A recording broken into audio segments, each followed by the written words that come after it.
2.5 million children are living without a father figure in the home. I went to secondary school in Hackney. Yeah, you're really now meeting young people that are going through it on a different level. I've got the likability and I feel like I could scale it up. So really, I could actually scale this up if I just add this bad boy edge to me. I started to become a very angry young man. I'm in uni now and the Lord is talking about ministry, church. There's a time that he didn't necessarily say then, but it was I'm preparing you for ministry at some point.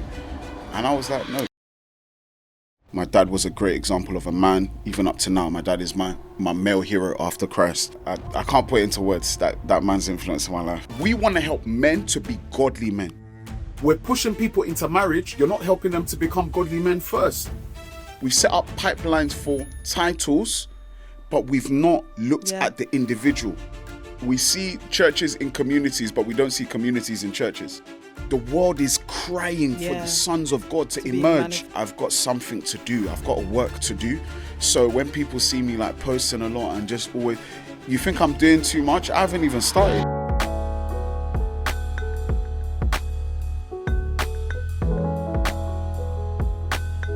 Welcome back to another episode of the Come See podcast with me, Dami Okeke. It's my pleasure to have you with me. Thank you so much for tuning in. Make sure you like, subscribe if you haven't already. And get comfortable for a conversation that I'm sure is going to be so edifying and encouraging. So as you guys know, I like my introductions. So let me just introduce my guest for today. So my guest today is literally changing the game. You see what I did there? Couldn't resist. He is passionate about supporting, training and empowering people. And he does this whilst wearing many different hats. He uses social media to raise important discourse around the family unit, manhood, purpose and discipleship.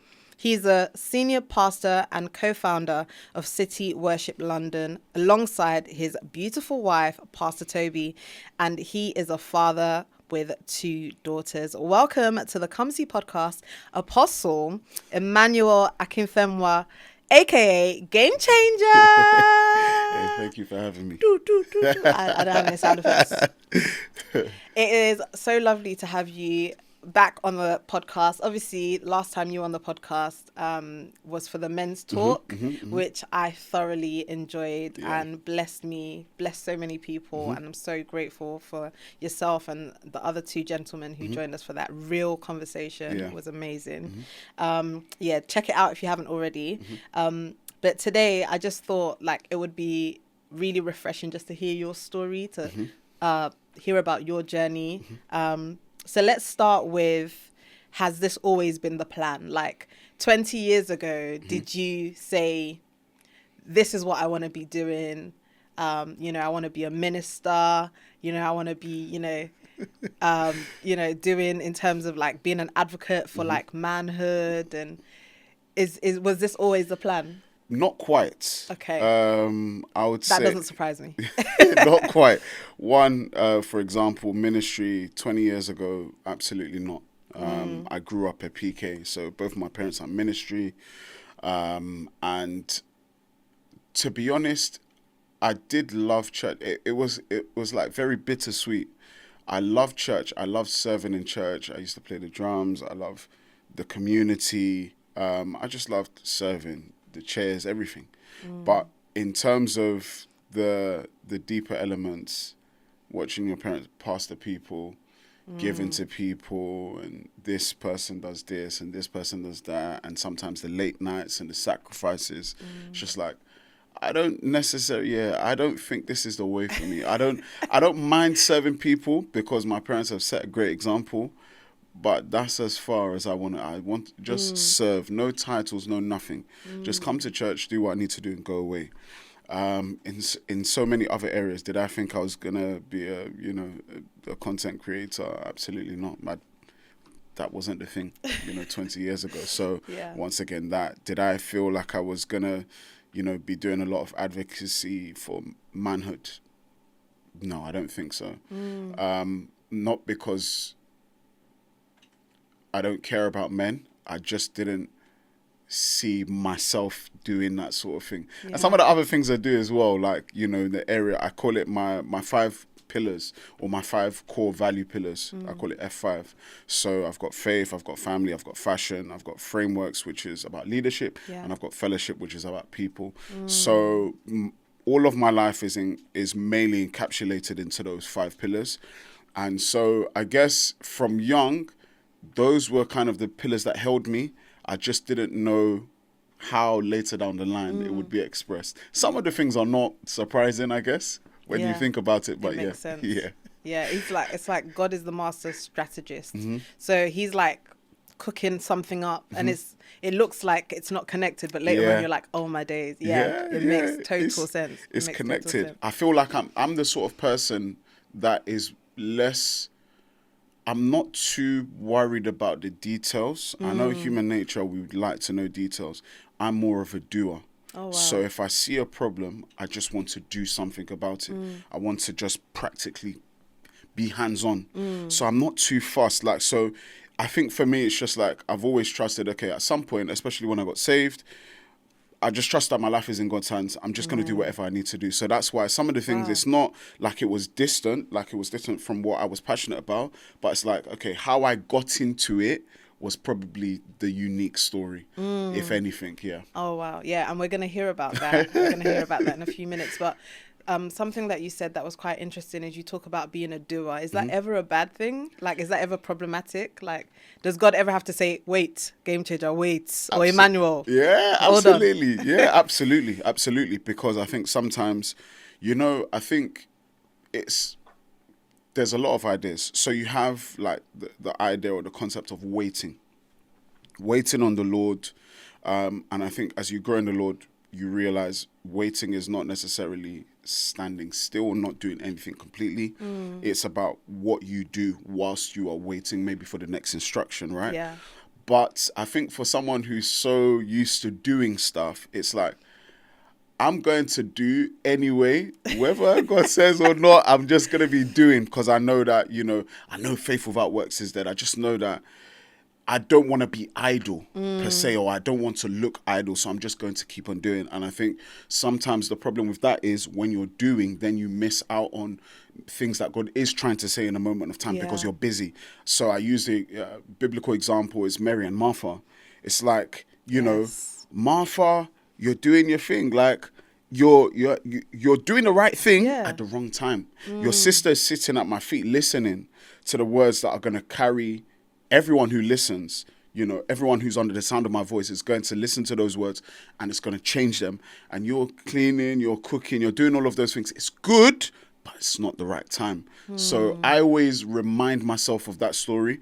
You can never get too big to allow the word of God to convict you. So for me, it's just like I use that story to remind myself in moments of where I know I need to slow down and listen out to the Lord's next instruction.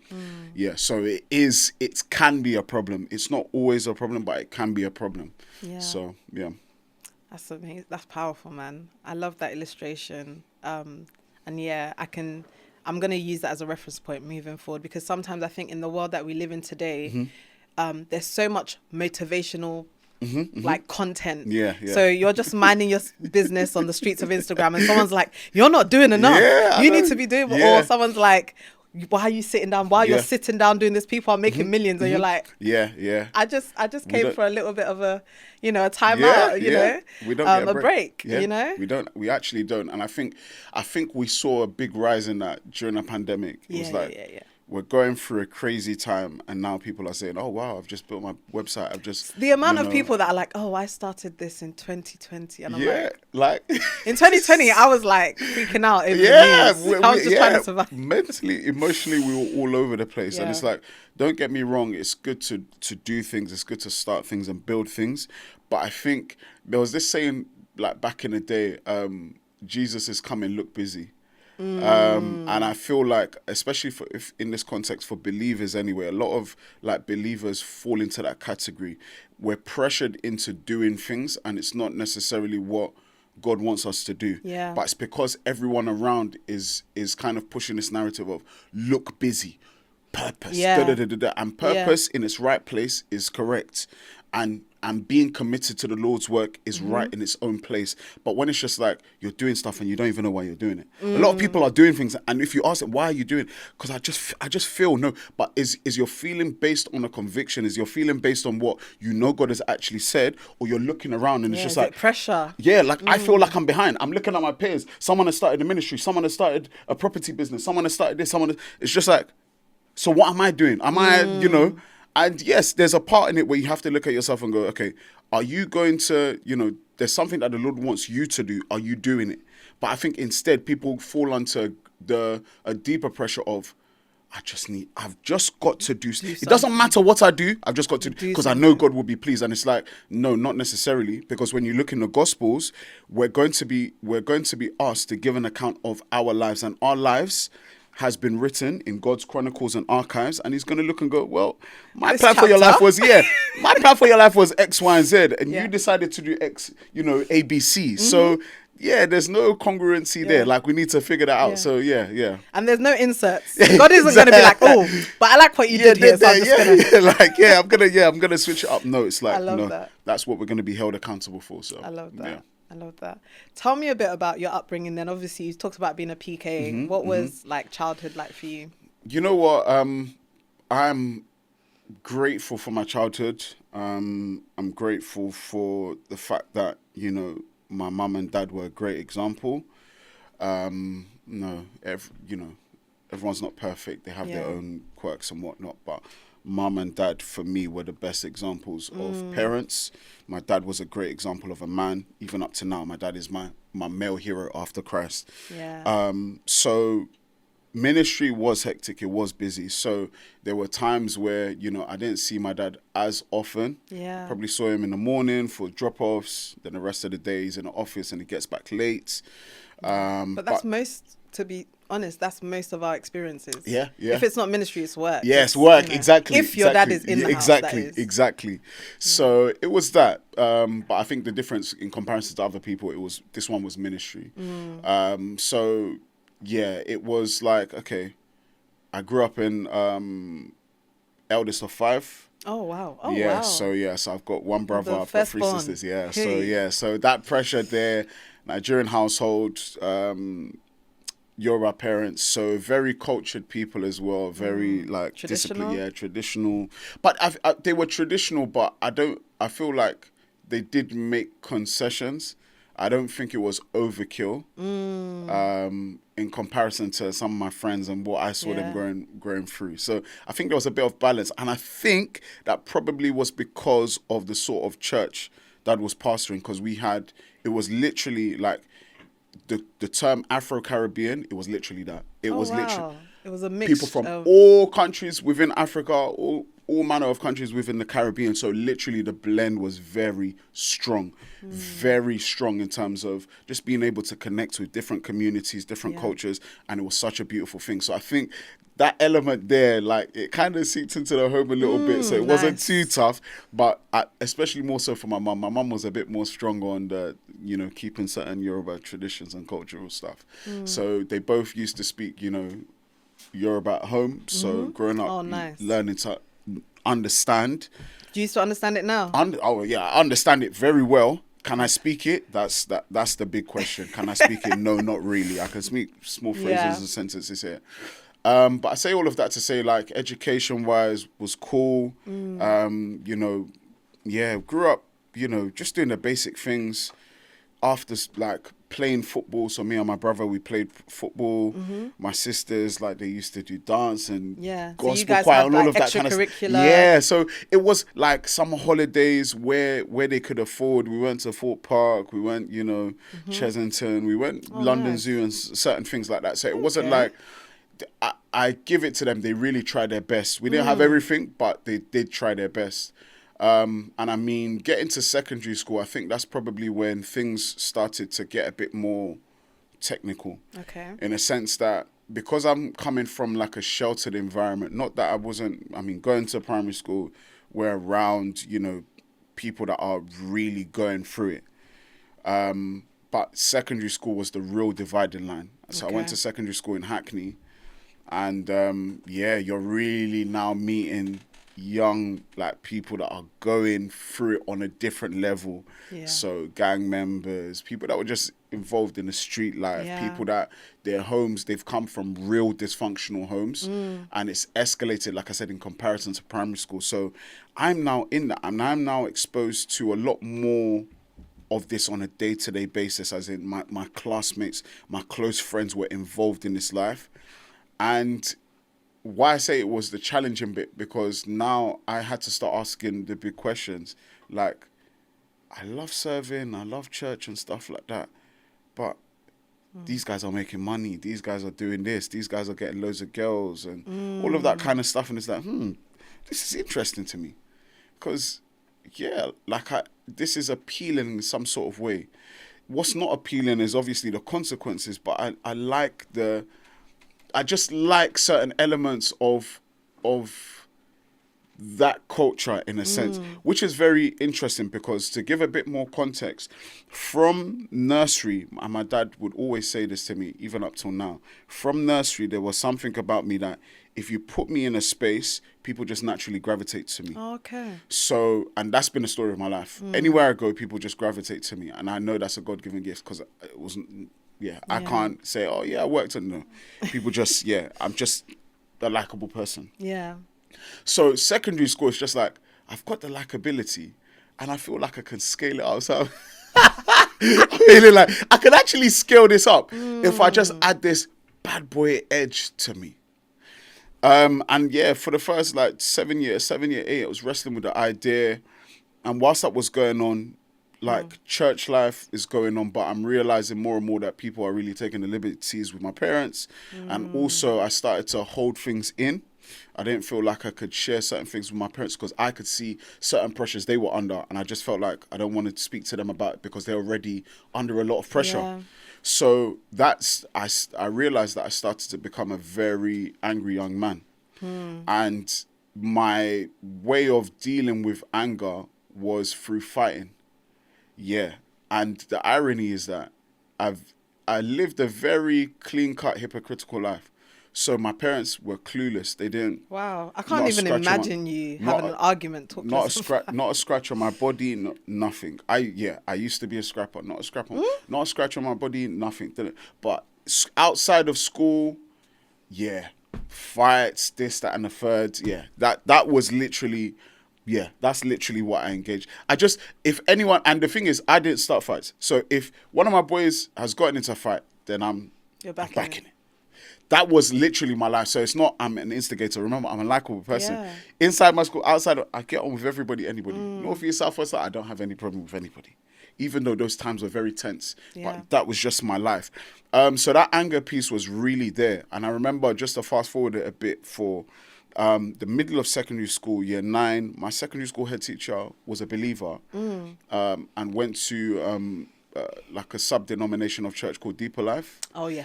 And Deeper Life are very rigid, very... Black and white, traditional, conservative. I'm talking about no TVs in your house.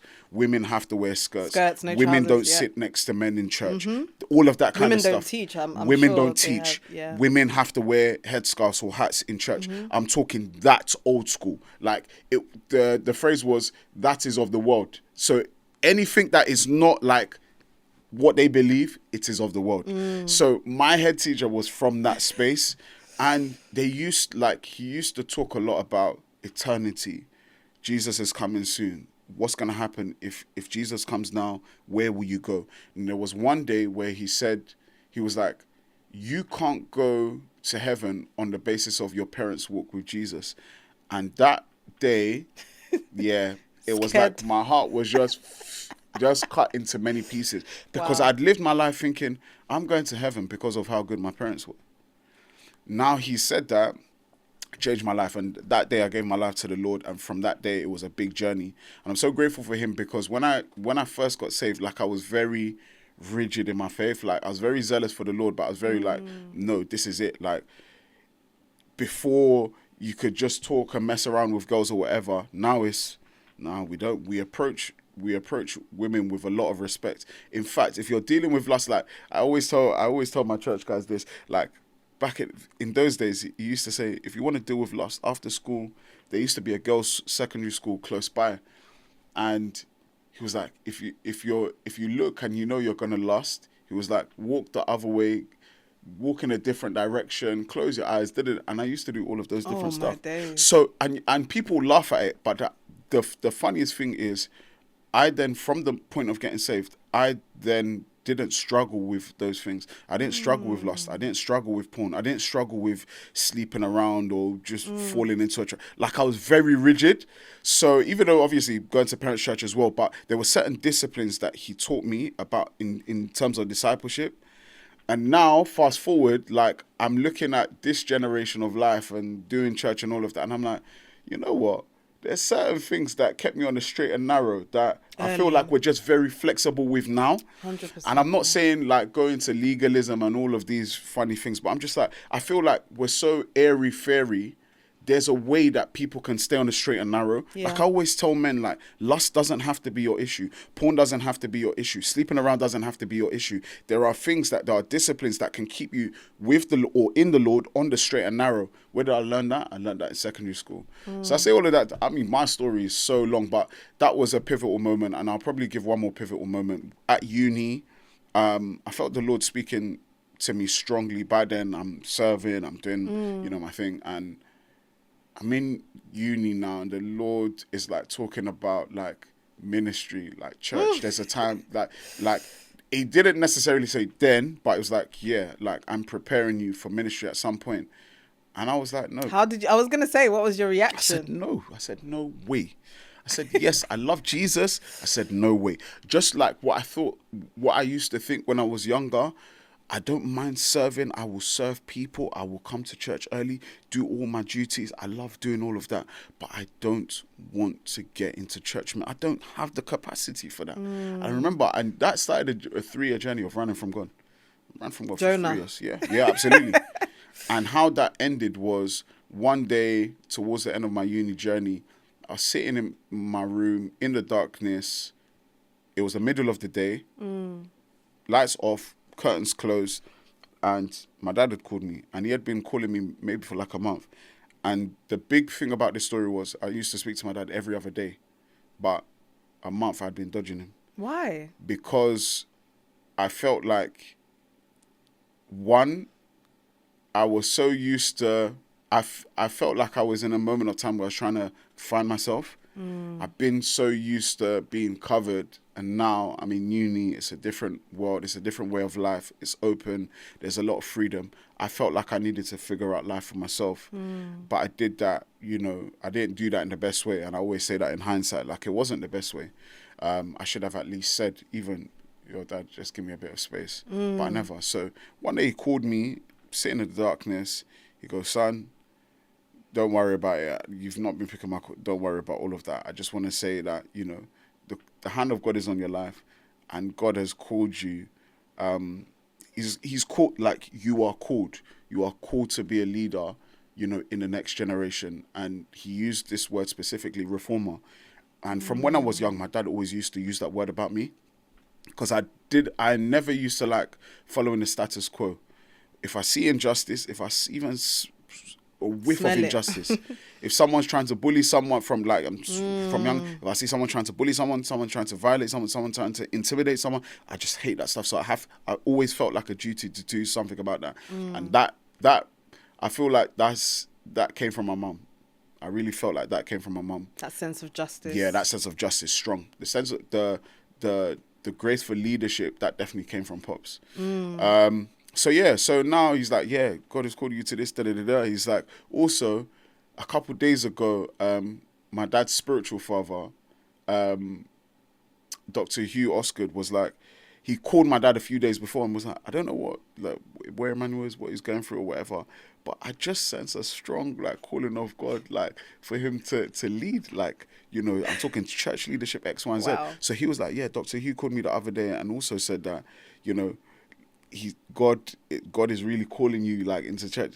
I'm sitting on my bed in the darkness, just crying. And I just said, okay, God, look, there's some conversations we need to have, but I'm not running anymore. I can't run anyway. I can't run anyway, because run anywhere, because it's clear. Okay, you've got your hand on this. And there were so many things that happened in those 3 years. Obviously, because of time, I'm trying to consolidate them. But so many instances where on campus, randomly bumping into people. Yeah, there's some things like No, anyway, go Sean. for it. Yeah, Please. We want to know. There's some things that like happened on uni campus that only the hand of God helped me.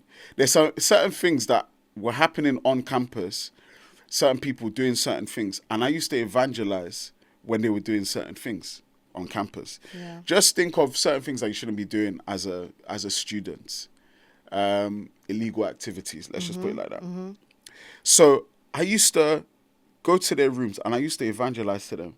And some of my friends would used to be like, why on earth are you going? You know, if security just get a tip off and they find you in that room, that's you. And I would always say to them, if I don't do it, who will? Not just them, ladies that would be sleeping around, guys that were doing drugs, guys that were, depressed, like suffering from depression, all different types of people. Yeah. Somehow, some way, I was having interactions with them and I was sharing the gospel with them. All over campus. Yeah, so evangelizing at uni, that was, a very big thing. Being able to touch a lot of lives in a lot of different spaces across uni. Yeah, in those 3 years, a lot of the encounters were pointing to something bigger. And so by the end of the running, I just had to go hands up. And then, that was the beginning of like ministry journey in a new way. And I say that because I was still prior to that, before going to uni, college, those times, I was still serving in the church. I was youth lead. I was a youth leader for a number of years before things began to progress. Yeah. How would you say, having your father's guidance in terms of ministry, how would you say that's impacted you, especially after kind of being like, okay, fine. Yeah. I can't really put it into words, I had a moment like earlier this year where I did a post about like it. Yeah, I can't put it into words that man's influence in my life. It's even getting even emotional saying it in the sense that because growing up, a lot of people didn't have what I had in terms of having a dad around. Yeah. I did a post about another post saying, like, talking about the fact that probably 90% of my life, maybe 90% of my life, the people I've grown around with, like the people I've been closest to, friends and people that I'm just close with, didn't have their father around, or had their father around but didn't have a close relationship with him. So I had that. So I have been in a very privileged position to have someone who's not just there, but who's been an inspiration, who's been he's a big cheerleader for me. Like even up till now, like he'll watch my sermons and maybe on a Sunday night he'll be like, son, watch your sermon today. I'm so encouraged. I'm really proud of you. And then it will then turn into a discussion. Then he'd be like, a couple of weeks later, he'd be like, oh yeah, that thing that we were talking about. Oh, I see how you put into a sermon. I was like, no, I told you that. And I heard how you put into a sermon recently. I watch you. So it's like having that around, but it's important because we're seeing like the challenge of leadership now is a lot of people are losing trust in leaders. Yeah. So things like integrity, things like character, things like just being a true shepherd, those are things that I learned from him and I continuously learn from him. Yeah. And he continuously reminds me of what I'm called to be, what I possess, and it's like, you're on the right path, but there's still a long way to go. There's this. He's always, like you have, side mirrors. He's like, okay, this is what you need to be watchful for. This is what so having that figure there, even now, is absolutely important because a lot of people don't have that. 100%. It might look like people have people around them or certain leaders around them, but they don't have what I've got. And I can say that confidently. I don't even say that with pride. They don't have what I've got. I've got someone who, as a father, is willing to lay his life down to ensure that not only do I, move beyond the mistakes or the limitations that he had, but also to go a million times further. So yeah, that's what I'd say. But I think you're also willing to pay a price that a lot of people are not willing to pay, Right. which is accountability. Right. You're also willing to be, vulnerable. Yeah. That's know? It's And a big thing. It works both ways. Yeah. If you're not going to be accountable, which I think a lot of men struggle with, and women actually, but I think having homes that are absent of fathers, a lot of the time it's very difficult to humble yourself under male leadership and to make yourself accountable, because there's trust has been broken. So how do you rebuild that with, Yeah. So I recognize that your father's played an amazing role in your life, and it's so refreshing to hear that actually. But also, you've also reciprocated with a level of trust and humility and being teachable. Yeah. How does it make you feel then when you think about the epidemic that is homes today that are so absent of fathers, and we're seeing the results of that every day? Yeah. How does it make you feel? It breaks my heart, but my heart's disposition, my conviction is that the pain, the burden that I feel is the fuel that I use to show up every day and do what I do. Yeah. That's why, as I said, one of my 5 F's is family. That family value was instilled by my father. He didn't say, oh, you need to do this. I watched him. I watched how he did family. I watched how he loved his wife, my mum. I watched how he loved me and my siblings in all our unique ways, and do it to the best of his ability. And so I always said, if there's ever going to be a value that I'm always going to hold to, is that. So when I wake up and I hear the news and I see the stats and I'm engaging with people and I'm doing the work, that's the fuel that I got. I have moments with the Lord where I'm vexed and I'm saying, Lord, why is this the case? And what must we do? And at the same time, I always feel like the Lord's response is the same. Go and do something about it.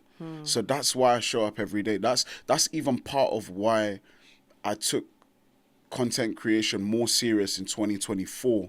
Because it's like, okay, I'm showing up. It's a bit flaky, but now I've got something to do. I've got a work to do.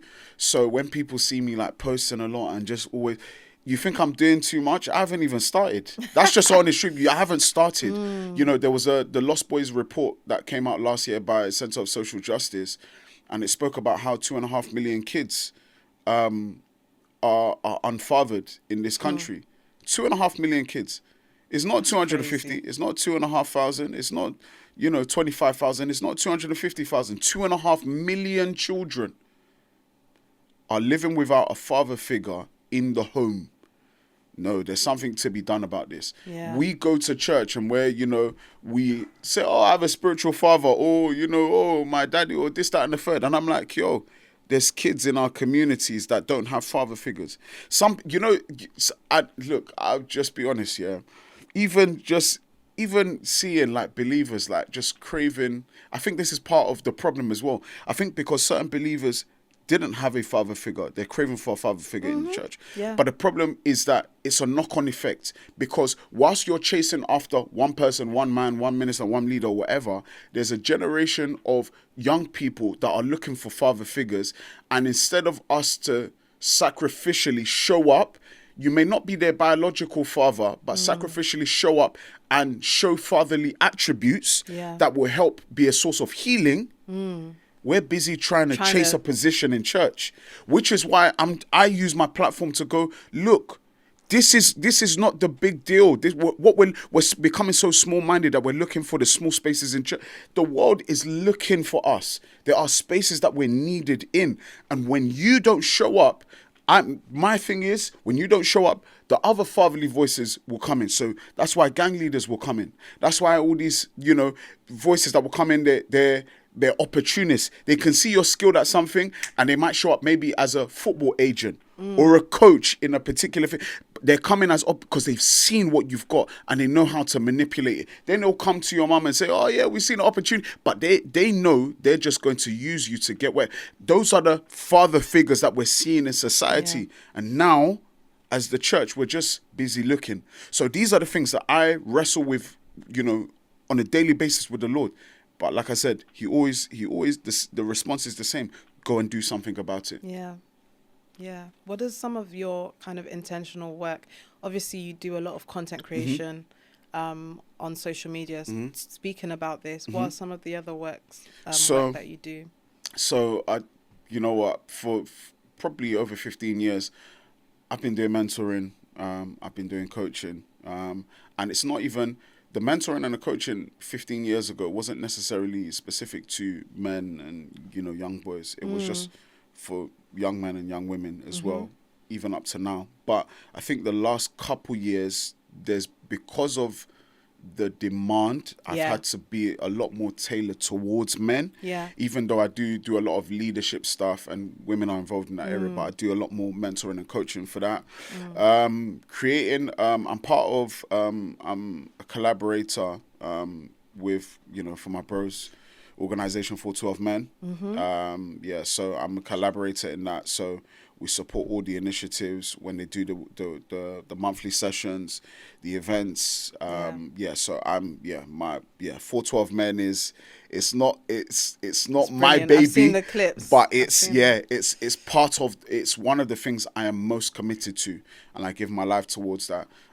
Creating programs, strategies. So I help people that, I help local government agencies when they're like, oh yeah, we're looking for a solution or strategy. Yeah. So I'm a strategist. Like I'm looking for ways to solve problems. That's one of the reasons why God gave me the name Gamechanger. I'm looking for, it's something that with the hands that he's given me, with the brain he's given me, how can we create the solutions? How can we do it in a way that changes the narrative of the day? How do we change the game? And so, I do that in many ways, but the mentoring, the coaching, the collaborating, with my brother, Pastor Ayo, on 412 Men are some of the main things that I do specific to men anyway. Was that the question? Absolutely. Okay, cool. Absolutely. Yeah. What would you say to a father listening who is no longer in the family home for whatever reason? What would be your exhortation to him? I think the first thing I'll say is, before trying to pursue your children again, before trying to pursue anything family life again, if that's something you want to do, the first thing you need to do is seek out healing. You need to be restored. You need to be whole, or you need to pursue wholeness before you try and get in the picture with the children again, or whatever that family life might look like. And I say this because you might feel like, for the children, I just need to try again. I've been hearing a lot of stuff. Men need to come back home. But if you don't do the work, you don't have anything valuable to offer them again. What's to say that you won't do what you've done before? What's to say that you won't walk away? So what you need to do is heal first. And there's a space and there's a window. And when I say a space and a window, I'm talking about an opportunity to really commit yourself to doing the work. Not for what people are going to say about you, but because you need it the most. Do the heat for yourself first. And I know some people might be like, why not for the children? No, because if you don't do it for yourself first, the children are a decoy. And I feel like sometimes when we defer healing, when we say, I'm going to heal for somebody else, you're not truly healing the right way then. You have to first heal for yourself. Yeah. So as a man, you must heal as a man first before the father is healed. I don't know if that makes sense. Because a father is a compartment of the male frame, right? Yeah. But until the man is first healed, it can't seep into fatherhood until the man is first healed. Yeah. That compartment of fatherhood cannot be restored unless the man is first made whole, if that makes sense. Yes. So that is what you need to pursue. The wholeness of the man, the wholeness of yourself. Then the next steps, what that looks like in humility, going back to your children, apologizing, doing what needs to be done, not just to win them over, but to build a foundation again. Yeah. And that may take time, but that's the price you're going to have to pay. That's the price you're going to have to pay. This is, if men, we believe in duty and sacrifice, that's the price you're going to have to pay. Because to every action, there's a reaction. For every decision you make, there's a consequence. And that consequence may mean bitterness, towards you, anger towards you, and you don't get to come back and go, yeah, now I want to be in your life. That goes away. No. To undo that, that's why first you have to heal as a man. Yeah. Because when you heal, you then realize the impact of the decisions you made. And then you realize maybe the hostility and the bitterness that is coming towards me is a result of what I have done. So, for example, I use David. David, when he slept with Bathsheba, and the prophet Nathan came to him and said, yeah, this baby, you're not going to have this one. He's weeping to the Lord going, Lord, preserve this child. And I always, whenever I preach this, I say to my guys at church, if God had allowed David to have that child, that would be God saying, I affirm you sleeping with someone else's wife. I affirm you killing another woman's husband for your pleasure. That child can't be a fruit for that. No. Children are a blessing. The Bible absolutely says so. But I can't bless what you've done in wickedness. So he had to deal with the man. And that's why one of the Psalms where the psalmist says, create in me a clean heart. I think that's Psalm 51, I think. That was off the back of that instance. Create in me a clean heart. Because I realize I've gotten it wrong. Yeah. And so I feel like in this time, every man that is in that position that you described, going back to that, creating me I need a new heart, and I need to start right again. Yeah. So that that where I'm building from is a new foundation, not a broken, fragmented space. No, we're building from the ground up. Yeah. What about so my next question is based on the observation that there are a lot less men in the modern church. Yeah. Significantly less. What can the church do to engage men better? What is the church, where are we going wrong, and how can we fix that? Yeah. The fact that you're asking this, this is a whole episode. It's a whole episode. It's episodes. I think, okay, just to keep it at a high level, one of the biggest challenges for the church is that they've been able to, as best as possible, try and cater to women that are there and stuff like that, but not enough for men. And I think one of the best ways men are going to be catered to in church is doing stuff outside of the realms of Sunday services, Bible studies, prayer meeting, all of that kind of stuff. There's going to have to be men-specific activities and programs that are going to be tailored to them outside of the four walls of church. I'm talking about men's meetup. I'm not talking about conference.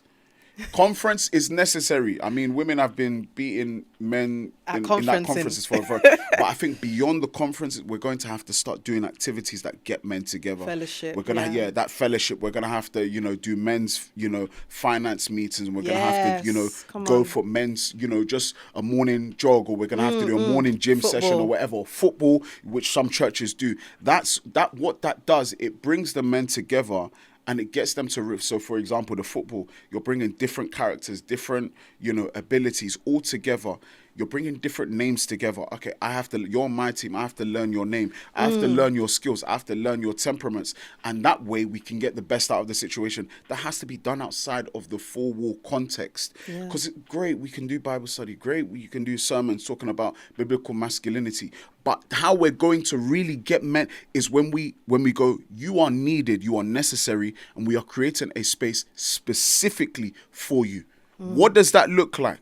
So maybe we might even have a qualified counselor come for married men. Yeah, you know what? Last Saturday of the month, we've got a qualified counselor coming in, and he qualified a male, because we're lacking in that area as well. Yeah. There's a lot of this. The stats are very poor in terms of professionals in the mental health, that kind of. But anyway, and he's gonna come and talk to us and do some sessions on that. Yeah. Physical health. The amount of prostate cancer, all of these different things. So we're going to do sessions specifically for that. And I think that's one of the greatest ways to build brotherhood. Yeah. Not just get men in the church, but to build brotherhood and that community sense amongst men And I think that's going to be one of the greatest ways to do that. I believe it's going to be one of the greatest form of evangelism for men. And even in those spaces, we can invite men who are not from church to come. Yeah. And that's the way Therapy, in. come in. Football, come in. Barbecue, come in. All of those, come in. Do you know what? As you're describing that, it actually really reminds me, when I think about, the Gospels, I feel like that was Jesus's like strategy, for want of a better word. Yeah. Like he just did life with them, like he met them where they were. Oh, you're trying to do some fishing. Yeah. Okay, Yeah. watch this, Yeah. I feel like, so the equivalent of that could be like those finance kind of talks. And I feel like for whatever reason, like the church is really complacent about engaging men, or struggling to understand how to. I was listening to a conversation yesterday on the radio, and the person listening was saying how whilst most churches are led by male figures, there is almost like this desire to be the top person. So instead of advocating for their fellow men and saying this is what we need in this church, they're actually like, no, I'd rather you continue to be disengaged, because then I get to be top dog. That kind of, my authority will not be challenged. What do you think about that kind of? I think there's I've heard that in quite a few conversations as well. I think you know what, I think that one of the bigger issues is that the majority of church leaders globally are men. 90-something% of them are men globally. I think the biggest challenge is when men do come into church, the only thing that they generally see other men doing is leading churches. And I can tell you for free, okay, maybe not on a global level, but I have a strong conviction that a lot of men don't want to become leaders in church. But how we frame manhood in church is, you're a man, and at some point you're going to be groomed into some form of leadership. And a lot of men just want to be good husbands. But there's nothing that really there's on a mass level, there's not much that caters to married men. And you know what I say? I find it interesting because we're upset with the world saying, oh, they're displaying the wrong examples of marriage and family and this and that and the third. But then we come to church and we don't have those definitions ourselves. So you want these men to be good husbands, but you've not taught them how to be good men. Yeah. You want them to be good leaders, but you've not taught them how to be disciplined men. So we're doing this thing where we set up pipelines for titles, but we've not looked at the individual. And that is why when you think of that, when you think of, there are certain leaders and, maybe seeing other men come in, they feel, where does that come from? That's part of like the alpha male mentality. I go away, or I isolate myself, and I put a structure in place that allows me to be here, and everyone is under me. And that's the problem. Jesus, for example, you use the greatest example. He's sitting at the table with who he ends up calling friends. This same one who's their master and their Lord, the same one that they called rabbi, is the same one just before he passes, he's washing their feet. So he's showing them a pattern. Yeah. You are my brothers, you are I can be your leader, but you are my brothers and you're my friends. I am literally going to wash your feet. I am going to look out for you. I am going to serve you. And when we miss out on that, when you lead like that, you don't feel like you have to control anybody. Jesus didn't have to control anybody. So I find it ironic how leaders have to weaponize leadership. Abuse, spiritual abuse, control. I don't have to do that. When you see me living my raps, when you see me living what I'm preaching, Jesus doesn't have to give Simon Peter a whole business case. Shows him, business, fishers of men did it. He just shows him. I can use the everyday mundane stuff to show you that there's greater potential. If you follow me, I can help the potential in you come out. So for me, let's go back to basics. Let's make space for men and stop trying to provide a narrative that goes, men have to somehow walk towards the leadership thing. No, we want to help men to be godly men. we want to make men godly men before they're godly husbands. We're pushing people into marriage. You're not helping them to become godly men first. You're not. So then when you're looking at marriages crash and the stats for divorce is crazy. So why we have to reverse engineer? Yeah. We push people into marriage, but we didn't prepare them for marriage. We push people into having families, but we didn't prepare them for having families in a, not just a biblical way, but in a practical way. Okay, cool. This is what it means to be a godly man. But as a godly man, you need to look after yourself. You need to look after your health. Career-wise, these are some of the disciplines that you need to have. Yeah, yeah. Our time is fast spent. That's a church term, right? Some people will be triggered. Thank you so much. You are so passionate about, not just about manhood, but just about a reform game changer in community, in family, and for the church to be more relevant. Can you give a final kind of encouragement to the church? Because we spoke about this off air, actually.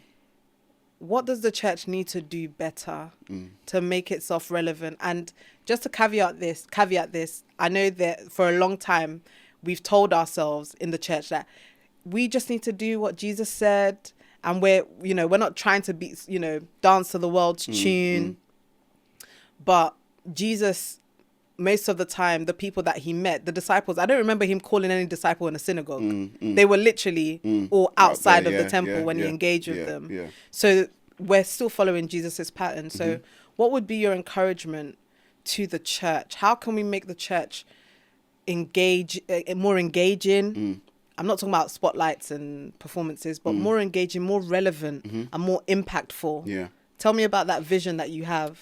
I think I will start from a leadership perspective. Yeah. I think church leaders have a big responsibility, in communicating God's heart. If you truly walk with Jesus, my firm belief is you can't truly walk with Jesus and not carry the burdens that he carries. So if I use my life as an example, and I'm not the only one, but I'll use myself as an example, I live by convictions. I live by burdens. So when I'm speaking, when I'm preaching, when I'm sharing the word of God, you are 99.999% of the time guaranteed to feel the intensity of God's heart. And why I think that's important, I learned that, Bible school, I learned that if you believe something, you have to speak like you believe it. So with this, Jesus says that we should go ye into all the world to preach the good news.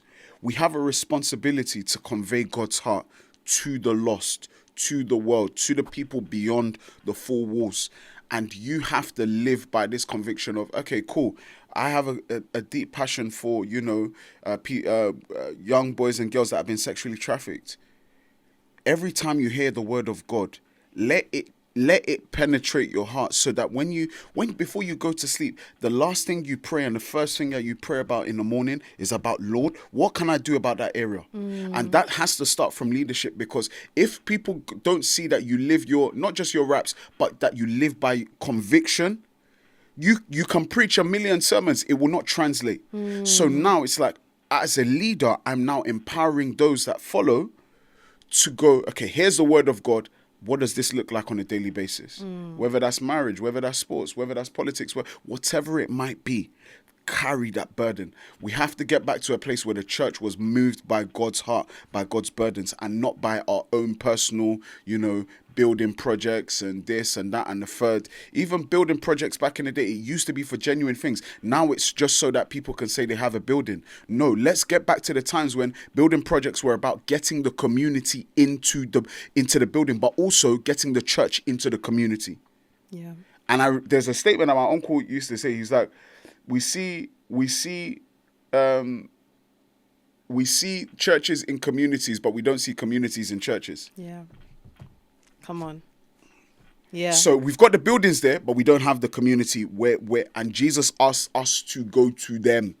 So when we have that deep desire, when we have that passion, when we have that, I can't sit still. It doesn't make sense. When you see me talking, the way I'm talking is the way I speak everywhere. I'm just animated because I don't even want to sound lyrical. I'm animated because I'm agitated. Hey. Like I'm genuinely like, I'm stirred up because Yeah. the world is crying. Romans 8, like the world is crying for Yeah. the sons of God to be emerge, manifest, to yeah. come forward. Yeah. Do you know what that means? Like, how can you be comfortable? It means that there's someone locked up in the flat, someone locked up in their room, waiting for you to do what you need to do so that they are liberated, they are freed from the chains that have been holding them bound. If you don't feel that way, it doesn't matter anything. It doesn't matter about this conversation. It doesn't matter about, you know, what you heard on a Sunday. It won't matter. So let it start to matter. Lord, give me a heart that burns for the things that you burn for. You know, and I pray that God will give us help. Amen. Amen. You're stirring me up. Thank you so much, Gamechanger. Thank you for having me. Thank you so much. How can people, you know, catch up with you, follow you? Sure. I know you have so many different ways that people can kind of engage with the amazing work that you do. So what's the best way for people to? Sure. Instagram and TikTok mainly. So that is Gamechanger, but it's spelled in a unique way. GAEME, then Changer, GAEMECHANGER.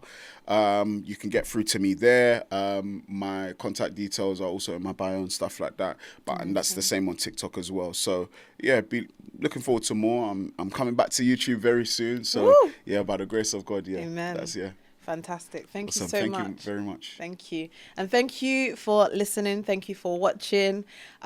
Please make sure you leave a comment. Encourage Gamechanger. I'm please. so inspired by what he's doing. And you know what? As he pours himself out, you can see how passionate he is.